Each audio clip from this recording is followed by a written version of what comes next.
Bueno, buenos días. Es un placer estar con ustedes. Mire, si un predicador le dice a usted cuando va a otra congregación que no tiene nervio de estar enfrente de una nueva congregación, le está mintiendo, porque sí es un poquito nervioso cuando no se conoce a la gente, a quien se está predicando, aunque uno sepa o sea que obviamente somos hijos de Dios cada uno de nosotros.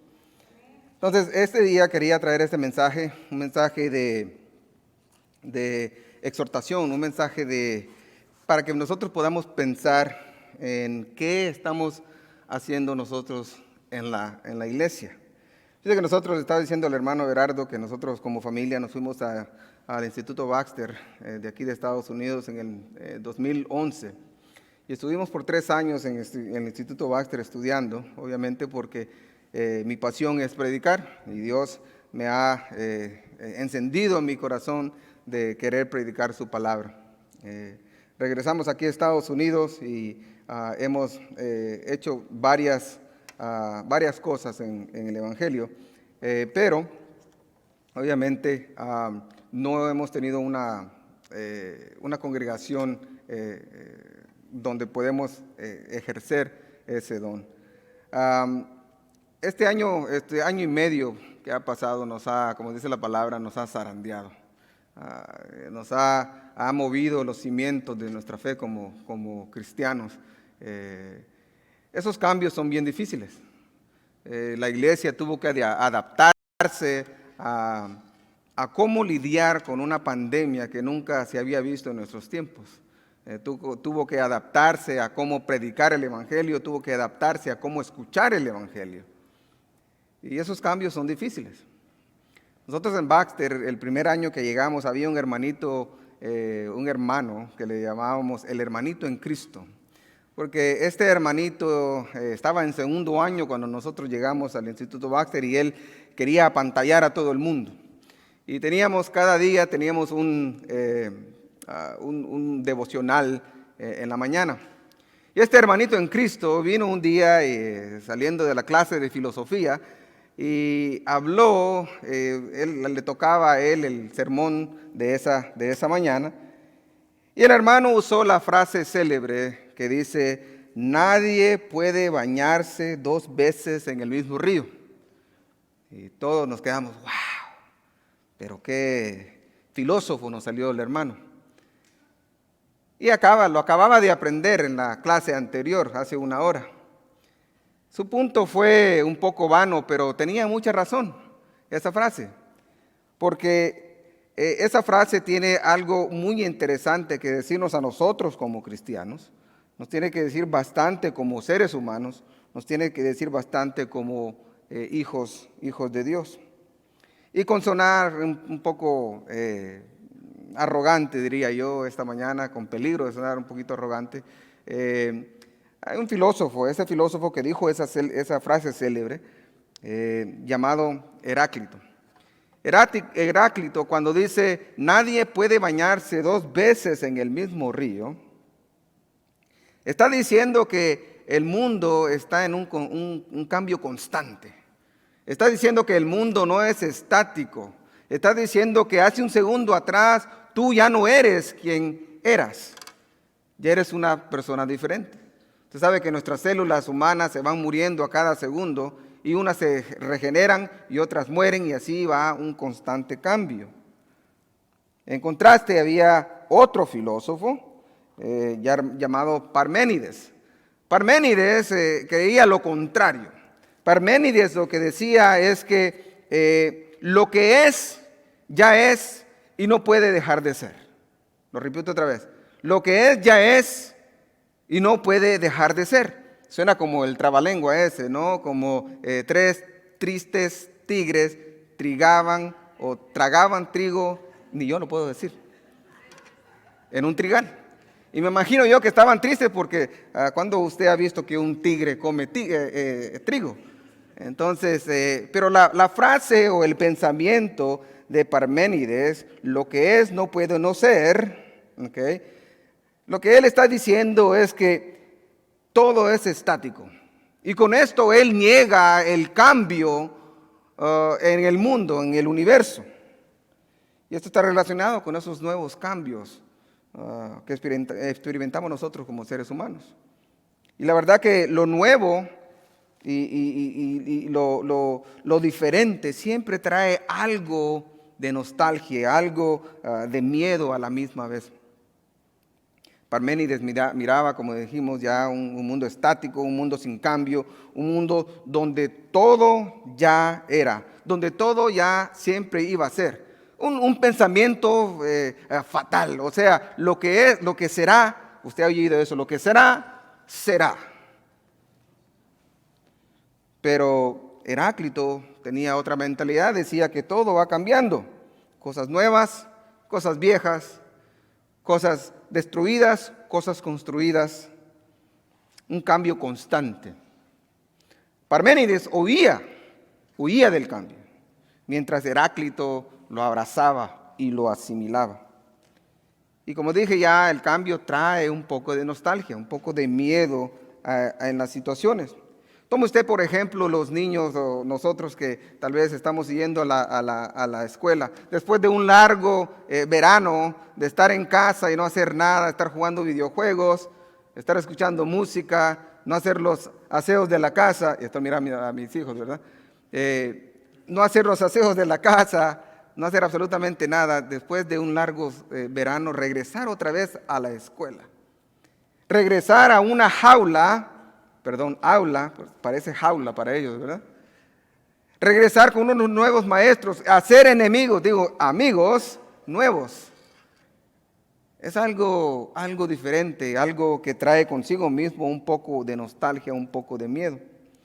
Pues como Parménides y Heráclito en la iglesia, le voy a decir que existen estos dos tipos de personas. Aquellos que tienen pavor al cambio y aquellas que lo asimilan y lo abrazan y dicen, vamos adelante.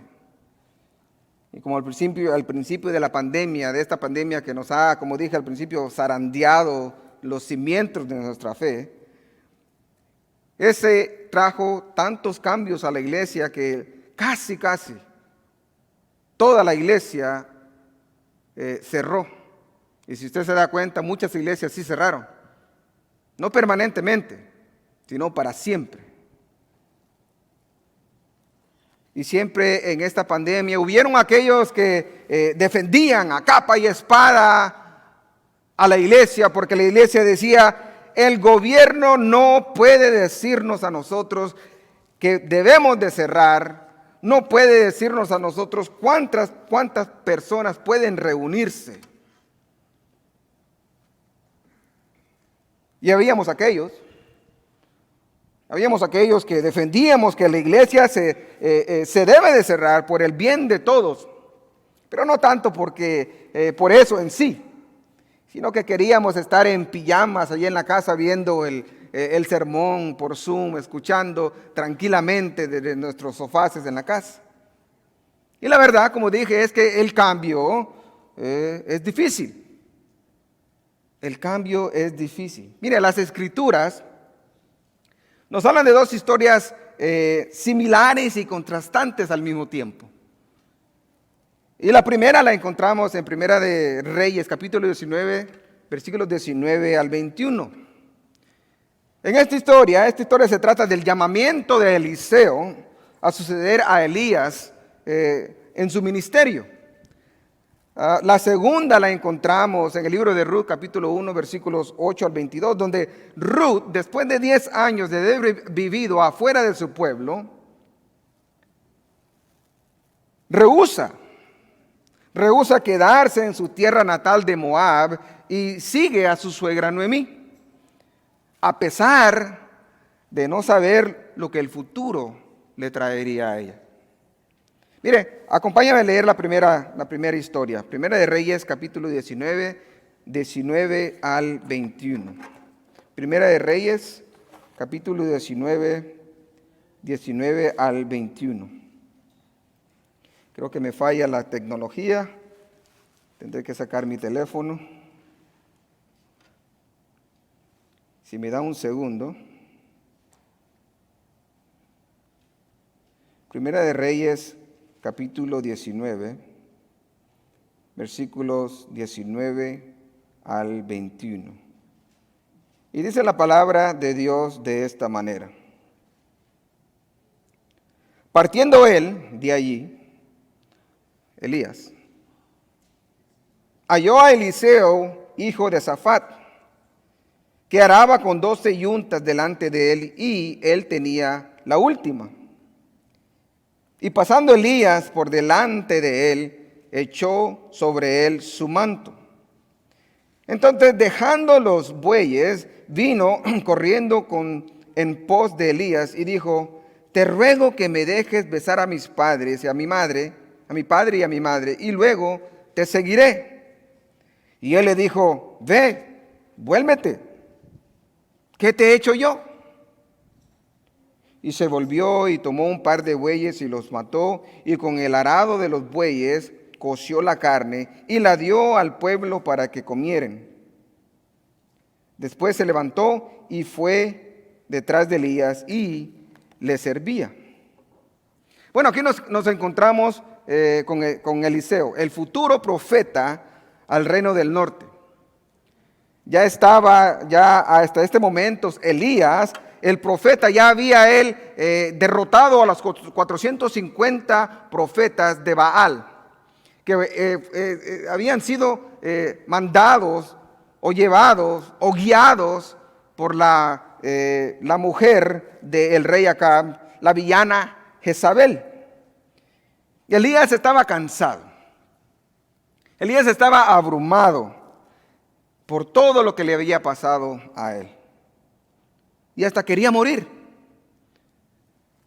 Su vida está en este momento está en peligro por la amenaza de Jezabel, porque le mató a 450 profetas. Dice: si que Dios me haga esto, si no mañana tengo tu cabeza. Y él huye al monte de Oreb, la montaña de Jehová, por esto mismo. Y lo interesante aquí, si usted ha leído la historia, es que quiso buscar refugio en Dios. Mire cómo es Dios. Quiso Elías, en su momento más bajo de su vida, quiso buscar refugio en Dios. Y Dios lo mira y le dice: Elías, ¿qué haces aquí? Dios cuestiona a Elías por haber huido hacia él.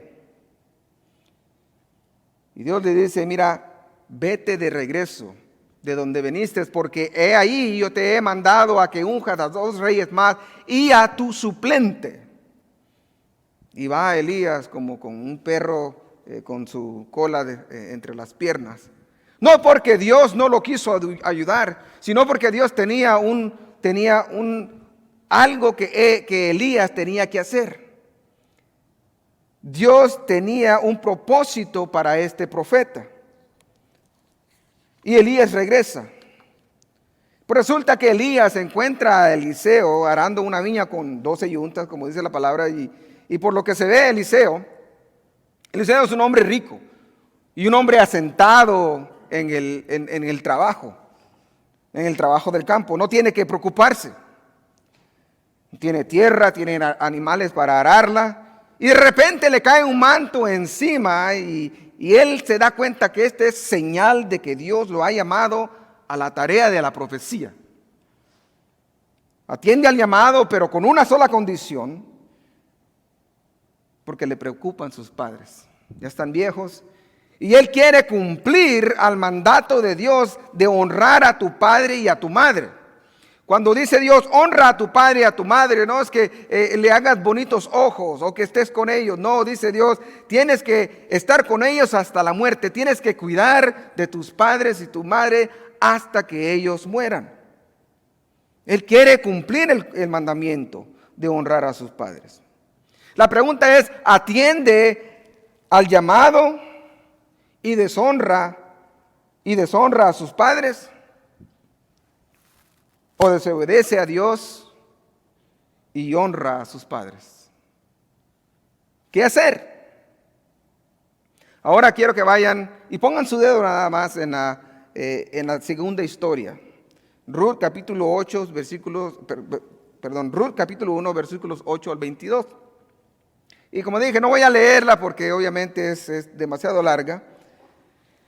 Pero ponga su dedo ahí. En contraste a la historia del llamamiento de Eliseo, Ruth en sí, el libro de Ruth, nos muestra a una mujer que no es llamada por Dios a algún ministerio. Esta mujer es viuda, es mujer y es moabita. Ya con solo eso las tiene todas de perder si ella se va con su suegra al pueblo de Judá. Mira, Ruth, como dijimos, ya después de 10 años de casada con un israelita, se encuentra en una situación bien precaria. Ha quedado viuda y además el patriarca de la casa, Elimelech, esposo de Noemí, su suegro ha muerto. Su otro cuñado también ha muerto. Ahora se encuentra sola, desamparada, con su suegra y con su cuñada Orfa. Noemí, su suegra, al ver la situación tan precaria, donde no tiene nada en la vida, sus maridos han muerto, le dice: hijas, vuélvanse a su país. O de hecho, quédense aquí porque yo voy para Judá. Yo no tengo nada en qué morirme. Y si se van conmigo, obviamente lo que va a pasar es que van a sufrir más. Se han quedado sin hijos, ella se ha quedado sin hijos, se ha quedado sin esposo. Y estas dos moabitas que están con ellas, las cuales si se van con ella, van a sufrir. No solamente van a sufrir porque son moabitas, sino porque son mujeres, y en ese tiempo a la mujer se le veía de menos. Y se le veía de menos también a la viuda, porque la viuda obviamente no tenía quien la mantuviera, así que todo el pueblo tenía que mantenerla. Y para echarle más sal a la herida son mujeres.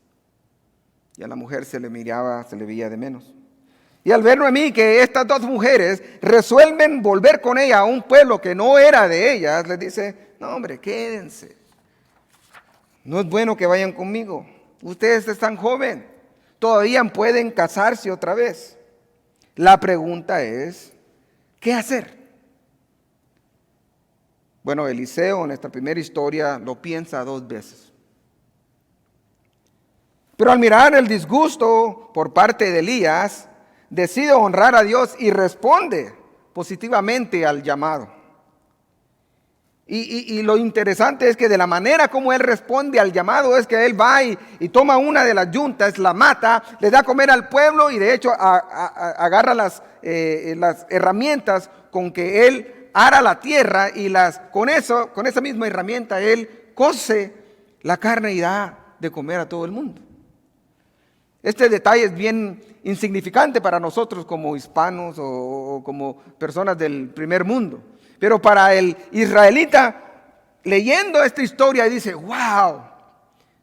Para el israelita, este solo hecho de haber matado estas 12 yuntas quiere decir que Eliseo está renunciando a la herencia de sus padres.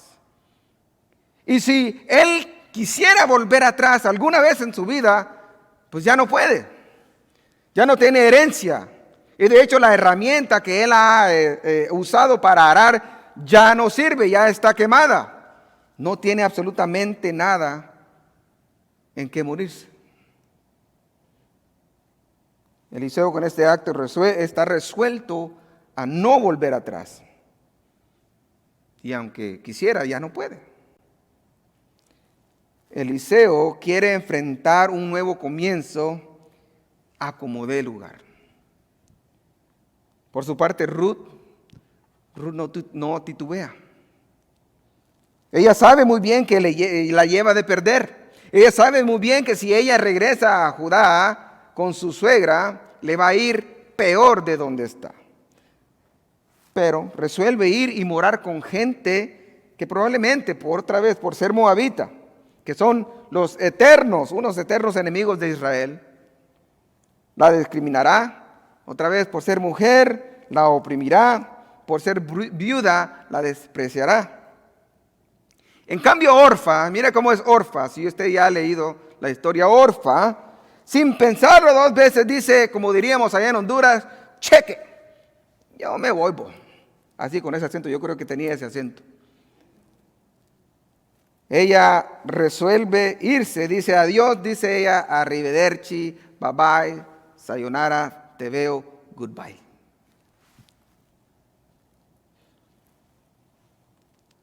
Y Eliseo y Ruth son dos personas muy diferentes y con circunstancias muy diferentes también. Pero tienen algo en común, que ellos deciden enfrentar lo nuevo y lo desconocido a como dé lugar. Y como ya dijimos, así también existen dos tipos de personas en la iglesia. Aquellas que le temen al cambio, a lo nuevo y lo desconocido. Y aquellas que enfrentan lo nuevo y lo desconocido a como dé lugar. Y así es como vemos personas en la iglesia. Habemos Eliseos, habemos Ruths, pero también habemos Elimelecs y habemos Orfas en la iglesia. Aquellos que al solo oler los aires del cambio, huyen, salen corriendo. Y dicen, como diríamos allá también, no hombre, ¿qué me voy a quedar yo acá? Miren, al comienzo de nuestra segunda historia, nos encontramos con Elimelec, quien al mirarse en unas circunstancias paupérrimas dice, no, tengo que salir con mi esposa, tengo que salir con mis hijos de este lugar porque viene una hambruna y aquí nos vamos a morir. Y se olvida que Judá es un lugar donde Dios prometió que fluiría leche y miel. Y resuelve él ver por sí mismo y por su familia. Y también él no es tan fiel a su nombre, que quiere decir Jehová es mi rey. Y muchos de nosotros decimos Jehová es mi rey, pero cuando vienen circunstancias difíciles en nuestra vida salimos corriendo. ¿Dónde quedó Jehová es mi rey? ¿Dónde quedó donde decimos nosotros y estamos convencidos de que Dios va a ver por nosotros en estas circunstancias? Así vemos Elimelec y Orfas en la congregación. No hablemos de Orfa, cuyo nombre quiere decir dura de cervix, dura de nuca, testaruda, quiere decir orgullosa.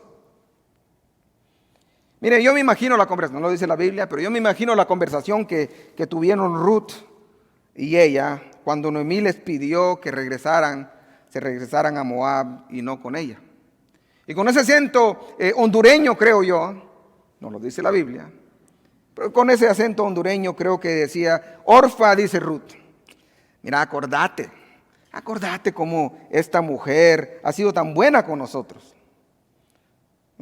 Aunque nosotros somos extranjeras, vos, mira, esta mujer ha mirado por nosotros. Orfa respondiendo dice, pero ya no tenemos ningún compromiso con ella, hombre, vámonos. ¿Qué vamos a ir a hacer allá a morirnos de hambre? ¿Por qué vamos a regresar a Moab? ¿Ok? ¿Queréis ir a morirte allá? No, regresémonos, vos. Eso a mí no me importa, yo me voy a regresar de donde vine. Y ella dice, mira, de hecho, mira cómo esa mujer nos está insistiendo que nos regresemos. ¿Vos crees que te va a querer? Ya que no tiene ya no tiene hijos, no tiene nada con nosotros, ya mira, nos está echando. ¿Crees que quiere que volvamos con ella? Claro que no, yo me voy. A ver tú. Y así como vemos a Elimelec en la iglesia. Y así como vemos Orfas también en la iglesia. Pues les reniegan de todo y ven por su propio bien. Pero Dios no nos ha mandado a huir de las situaciones. Dios no nos ha mandado a huir de situaciones incómodas, no. Dios nos ha mandado a enfrentar nuevos comienzos, nuevos retos, agarrados de su mano y con la ayuda de la congregación. Aun cuando el presente sea un presente oscuro. Y digo agarrados de la mano de Dios porque cuando dices tómate de la mano de Dios te puede soltar. O le dices tú a tu hijo en la montaña rusa, mi hijo, tómese del tubo para que no se caiga. No le digas, agárrate porque te vas a caer. agarrados de la mano de Dios y de la congregación, podemos nosotros hacer la voluntad de Dios. Miren, Eliseo en su llamado y al tomar el puesto de Elías, quiso hacer una diferencia en el reino del norte. Y de verdad lo hizo. Lo hizo porque todavía quedaba gente, mucha gente o mucho pueblo de Dios que todavía no doblaba rodillas al Dios de Baal o a Baal. Todavía quedaban aquellas personas que eran fieles a Dios. Pero al final de los tiempos, el pueblo de Israel fue llevado al exilio porque no hizo mucha diferencia lo que Eliseo hizo. Sí, Eliseo se agarró de Dios, pero no contó con la escuela de profetas que tenía y que le servían. Y la diferencia no fue mucha. En cambio, Ruth dijo la frase célebre de Ruth que dice: no me ruegues que te deje y me aparte de ti, porque donde quiera que tú fueres, iré yo, y donde quiera que vivieres, viviré. Tu pueblo será mi pueblo, y tu Dios, mi Dios. Donde tú murieres, moriré yo, y ahí seré sepultada. Así me haga Jehová, y aún me añada, que solo la muerte hará separación entre nosotras dos. Y interesantemente es de la descendencia de Ruth, es de donde viene nuestro Señor Jesucristo. Y es que ella no dijo: voy a ver por mí misma, como dijeron Elimelech y Orfa. No, más bien resolvió ver por Noemí, su suegra. Y Dios, por su parte, resolvió ver por el mundo, dándonos a nuestro Señor Jesucristo a través de la descendencia de esta mujer llamada Ruth. Te pregunto algo, iglesia. Dígame sí. Te pregunto algo, iglesia. ¿Esperas ver milagros? ¿Esperas ver milagros sin explicación? Pues si es así, no conoces al Dios que sirves. Te digo por qué. Porque es a través de su pueblo que Dios hace milagros. O no es a través de Abraham, no es a través de Isaac, Jacob, Moisés, Ruth, entre otros. Y Jesús, que Dios bendijo a todo el mundo. No es a través de nuestras esposas, muchos de nosotros que estamos aquí, no es a través de nuestras esposas que nosotros como varones estamos hoy en la iglesia. En mi caso le digo que eso es un milagro. Porque como diría el apóstol Pablo, yo soy la peor persona del mundo. Yo soy el peor pecador del mundo. Y es a través de mi esposa que yo estoy en la iglesia. Porque Dios no hace milagros sin dejarte saber cómo Él los hizo. Y es que los nuevos retos y comienzos se enfrentan no a solas, ni solamente agarrados de Dios, sino que se enfrentan también agarrados de la mano de tu congregación, de tus hermanos en Cristo. Te hago otra pregunta. ¿Quieres ver cambios positivos en tu familia? ¿Quieres ver cambios positivos en tu pueblo? ¿Quieres ver cambios positivos en la congregación? Entonces ya, deja tu orgullo, deja tu egoísmo, deja ya tu terquedad, deja ya de parecerte a Orfa y a Elimelech. Ahora quiero que abras, ponga atención, quiero que vayas a la Biblia y abras al libro de Elimelech. ¿Lo encontraste? No existe. Bueno, si lo encontraste, tenemos problemas. No se llama el libro de Elimelech que encontramos en la Biblia, se llama el libro de Ruth que encontramos en la Biblia.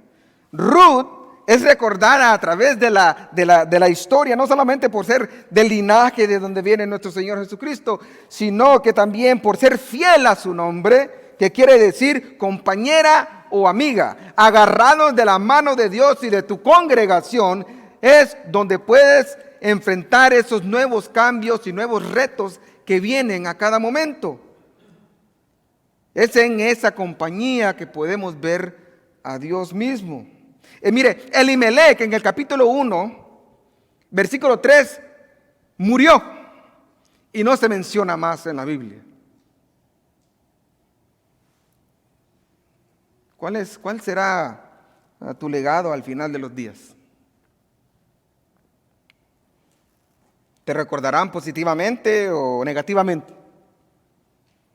¿Te recordarán como el hermano, el hermano gruñón? Sí, me acuerdo de él. ¿Te recordarán como la hermana chismosa? Claro que sí. ¿Te recordarán como la santurrona? ¿O te recordarán como el de nariz picuda, aquel que yo no hago nada malo? ¿O te recordarán como la familia Cadocho, que cada 8 días se aparece en la iglesia? ¿Cómo te recordarán? Qué triste es que a alguien lo recuerden, a uno lo recuerda más que todo, solo por sus faltas y no por sus virtudes. Entonces te vuelvo a preguntar, ¿quieres ver cambios positivos en la iglesia? ¿Quieres ver cambios positivos en tu pueblo, en tu vecindad? ¿Quieres ver cambios positivos en tu congregación, en tu familia? Pues la verdad es que necesitamos más Ruths, necesitamos menos Orfas en las iglesias. Necesitamos más Eliseos y menos Elimelec en nuestras iglesias. Necesitamos trabajar en conjunto, trabajar como un equipo. Mire, no existe, o mejor, no debería de existir el yo en la iglesia. Yo voy a la iglesia, yo canto a Dios, yo hago esto, yo hago lo otro. En la iglesia debería de existir el nosotros hacemos, nosotros vamos a la iglesia, nosotros ayudamos a los hermanos, nosotros alabamos a Dios. Mire, ni el predicador puede por sí solo, ni el liderazgo, mucho menos la congregación por sí sola. Dios nos ha mandado a trabajar en conjunto y en armonía para el bien del pueblo. No seamos egoístas como Elimelec y Orfa. Seamos otra vez más bien como Eliseo y como Ruth, quienes atendieron al llamado, sabiendo que no todo saldría ni siquiera de color de rosa, pero que valdría la pena.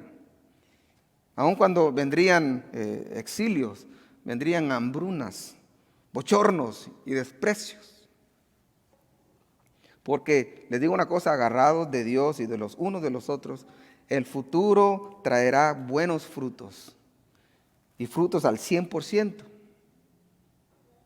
Me decía el hermano Everardo que somos como 40 personas después de COVID. Agárrense de las manos, agárrense de Dios y prediquen el evangelio para que esta iglesia no sea llenada nada más, que los asientos sean llenados de personas nada más, pero que sean llenados de discípulos de nuestro Señor Jesucristo. Porque la palabra de Dios nos dice, vayan y hagan ¿qué? Discípulos. Dios se encarga de convertir. No tú, no yo, no el predicador, no la iglesia. Es Dios. Así que pregunto, ¿dónde están las Ruths? ¿Dónde están los Eliseos hoy? Porque la verdad necesitamos más Ruths y menos Orfas en nuestras iglesias. En conclusión, tengan cuidado que cuando un predicador dice en conclusión, siguen unas 2 horas más. No, pero en conclusión, los dejo con esta reflexión para un nuevo comienzo en nuestras iglesias, ya que estamos saliendo, por gracia de Dios, estamos saliendo de una pandemia de 1 año y medio. Es un nuevo reto, es un nuevo comienzo para nuestra iglesia. Y no solamente un nuevo comienzo personal, sino para un nuevo comienzo congregacional. Había un hombre que a base de trabajo había acumulado bastante, una inmensa riqueza. Y no solo de trabajo, sino que también de gran sacrificio. Este hombre tenía un hijo que iba a ser su heredero, pero que no se parecía mucho a su padre. Lo único que le gustaba al muchacho era andar en parrandas, estar con sus amigos, gastar el dinero de su padre. Y su padre siempre le advertía que sus amigos solo estarían con él hasta cuando el dinero se acabara. Después le dice su padre, te van a abandonar. Un día el viejo padre le dice, ya avanzado en edad, dijo a sus empleados que le construyeran un establo. Dentro de él, el propio padre preparó una horca y junto a ella una placa con algo escrito que decía, para que nunca desprecies las palabras de tu padre. Más tarde llamó a su hijo, lo llevó hasta el establo y le dijo, hijo mío, yo ya soy viejo, ya estoy para morir. Cuando yo ya muera, yo sé, tú te encargarás de todo lo que es mío. Y yo sé cuál será tu futuro. Vas a dejar la casa y todo en las manos de los empleados. Y vas a gastar todo el dinero con tus amigos. Venderás todos los bienes que he acumulado durante mis años. Y cuando no tengas más, tus amigos se apartarán de ti. Solo entonces te arrepentirás amargamente por no haberme escuchado. Fue esto, le dice el padre, por lo que construí esta horca. Ella es para ti. Quiero que prometas, le dice a su padre, si nunca me has prometido algo, quiero que me prometas que si sucede lo que yo te dije, te ahorcarás en ella. El muchacho perplejo, pero a la misma vez sonriendo, dice, está bien, padre, no queriendo él contradecir a su padre, pensando que esto jamás pasaría. Y el tiempo pasó, el padre murió y el hijo se encargó de todo. Y así como su padre había previsto, dejó la casa en las manos de los empleados, empezó a gastar el dinero hasta que no tuvo nada más. Sus amigos se fueron y se acordó de las palabras de su padre y comenzó a decir, padre mío, si solamente hubiese escuchado tus consejos, pero ahora es demasiado tarde. Triste, el joven se levantó y levantó la vista y vio el establo y prosiguió al establo. Y con esos pasos lentos se dirigió hacia el establo y vio la horca y la placa llenas de polvo de hace muchos años que su padre la había construido. Y entonces pensó, yo nunca seguí las palabras de mi padre. No pude alegrarle cuando él estaba vivo, pero al menos, dice él, al menos esta vez haré su voluntad. Voy a cumplir mi promesa. No me queda más, decía el muchacho.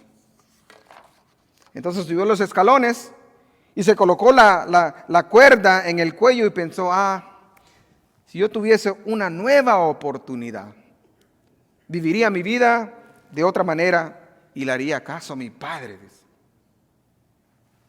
En ese momento se tiró desde los altos escalones y por un instante sintió que la cuerda apretaba su garganta. Ya era el fin. Sin embargo, el brazo de la horca era hueco y se quebró fácilmente. El muchacho cayó al suelo y sobre él cayeron joyas, sobre él cayeron esmeraldas, perlas, rubíes, muchos diamantes. La horca estaba llena de piedras preciosas. Y entre lo que cayó una nota que decía, esta es tu nueva oportunidad. Te amo mucho. Con amor, tu viejo padre. Entonces vuelvo a preguntar, ¿dónde están las Ruths? ¿Dónde están los Eliseos? Mira, iglesia, esta es nuestra nueva oportunidad para comenzar de nuevo con una mente fresca, con una mente lejos del yo y mucho más del nosotros. Esta es tu nueva oportunidad de comenzar de nuevo. Esta es tu oportunidad de comenzar de nuevo en Cristo Jesús si no lo has hecho hasta este momento. Esta es tu nueva oportunidad de decirle a Dios, estoy aquí, heme aquí. Porque Dios te ha tirado, así como le tiró el manto a Elías a Eliseo, Dios te ha tirado ese manto a ti mismo. Dios te ha dado dones para su pueblo, no para ti, para su pueblo. Ya es hora de que respondamos a ese llamado como iglesia. Son 40. Tengan una meta de doblar la asistencia de la iglesia. Y otra vez, no solo por llenar la iglesia, sino para ser discípulos de Dios. Esta es tu nueva oportunidad, iglesia. Si no te has bautizado, si no eres hijo de Dios, esta es tu nueva oportunidad. Para que te bautices y seas añadido a la iglesia, para que recibas el don del Espíritu Santo, para que recibas el perdón de todos, no de solo uno, de todos tus pecados.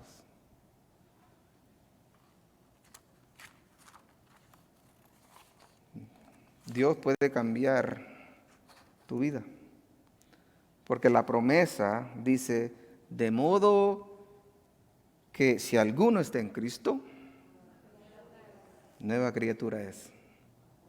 Las cosas viejas pasaron, he aquí todas, no una, todas son hechas nuevas. Segunda de Corintios 5:17. Si eres honesto contigo mismo, sabes que has actuado como Elimelech y Orfa o más que como Ruth y Eliseo, te invito a que pases aquí al frente hoy mismo, para que oremos por ti mientras cantamos un corito de invitación.